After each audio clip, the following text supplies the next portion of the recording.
right, we just had a boardroom breakthrough. So Fadi Boumitri, our chief investment officer, was on his Wednesday call when one of our veteran members, somebody who's been around for several years, has over 600 doors, was talking about, here's how I'm paying my investors. Is this the right way to do it? And the reality is there was a better way. And so Fadi hopped in and said, hey, you're doing it this way. You could be doing it this way. You could offer benefits to your investors this way. You could offer benefits to you by doing this. You could reduce your liability, increase your the success of the actual project, and reduce a lot of the stress along the way, all by setting just different expectations and maybe papering it a little bit differently, make a couple of tweaks that put you in a way better situation with your investors and with the project by doing it this certain way. So let's go see what Fadi said, and hopefully you can get some good takeaways from this as well. If I have some lenders that have $500,000 with me that they've lent to me on just regular promissory notes, I pay them interest, which is active income. Is there a better way to structure that? Is it a fund? Well, I mean, if you're talking about a fund, I don't have to do a fund. I'm asking, what is the better way? You got a smile on your face. the better way is to make them an equity investor, and instead of paying them an interest rate, pay them a preferred return. And that preferred return, to the extent that there is depreciation, gets offset by that depreciation.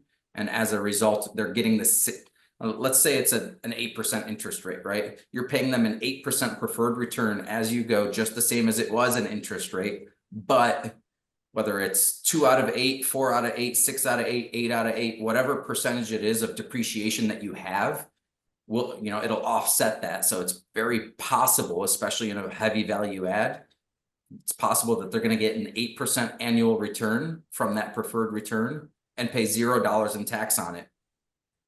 Now, what does that do instead? It reduces their basis in the deal. So let's say they invested $200,000 with you on under a promissory note, and let's go with 10% to make my life easier, right?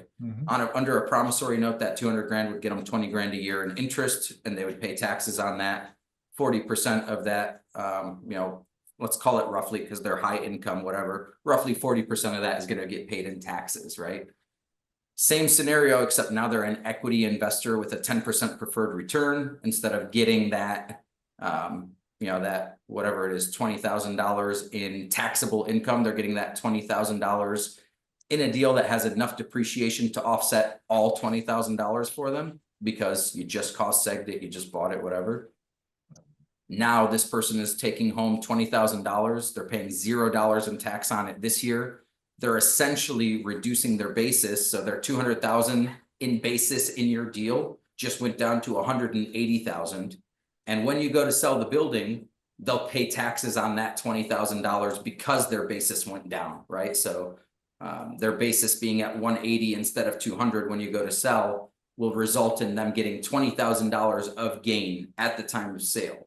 As long as that sale was 366 days or more from the time they invested, they've just not only kicked the can of paying the tax down the road for 1, 5, 10, 15 years, whatever it is, they've also reduced it from ordinary income in year 1 to long-term capital gains in year 20 when you sold it. So those are the two most important things, most important differences between the tax, how you get taxed on a interest rate versus a preferred return that's offset by depreciation. Now, it's very possible that instead of that, take that same scenario, they invested that $200,000 with you, and you were only able to offset half of it in depreciation. Well, now they're paying taxes this year as ordinary income on the other half, which means their basis only got reduced from $200,000 to $190,000, and so they're paying ordinary income on 10 grand, and they're kicking the can down the road and paying long-term capital gains on the other 10. Okay. That's very helpful.